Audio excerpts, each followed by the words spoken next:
സൗദിയിൽ കാലാവസ്ഥയിൽ മാറ്റമുണ്ടാകുമെന്ന മുന്നറിയിപ്പ്. വരും ദിവസങ്ങളിൽ താപനില വീണ്ടും കുറയും. രാജ്യത്തിന്റെ വിവിധ ഭാഗങ്ങളിൽ ശീതക്കാറ്റിനും പൊടിക്കാറ്റിനും സാധ്യതയുള്ളതായി ദേശീയ കാലാവസ്ഥാ കേന്ദ്രം മുന്നറിയിപ്പ് നൽകി. രാജ്യത്തിന്റെ വടക്കൻ അതിർത്തി മേഖലയിൽ തണുപ്പ് ശക്തിയാർജിക്കും. ഹായിൽ, തബൂക്ക്, അൽജൌഫ്, വടക്കൻ അതിർത്തി പ്രദേശങ്ങൾ എന്നിവിടങ്ങളിൽ താപനില -4 ഡിഗ്രിയായി കുറയും. അൽഖസീം, റിയാദ്, കിഴക്കൻ പ്രവിശ്യ, നജ്റാൻ പ്രദേശങ്ങളുടെ ചില ഭാഗങ്ങൾ എന്നിവിടങ്ങളിൽ ശീതക്കാറ്റോടുകൂടിയ പൊടിക്കാറ്റിന് സാധ്യതയുള്ളതായും കാലാവസ്ഥാ കേന്ദ്രം മുന്നറിയിപ്പ് നൽകി. ഇവിടങ്ങളിൽ താപനിലയിൽ കുറവും അനുഭവപ്പെടും.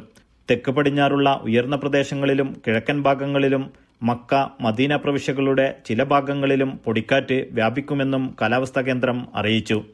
ജിസാൻ, അസീർ പ്രവിശ്യകളിൽ മഴയ്ക്ക് സാധ്യതയുള്ളതായും കാലാവസ്ഥാ മുന്നറിയിപ്പിൽ പറയുന്നു. Naushad, media 1, Dammam.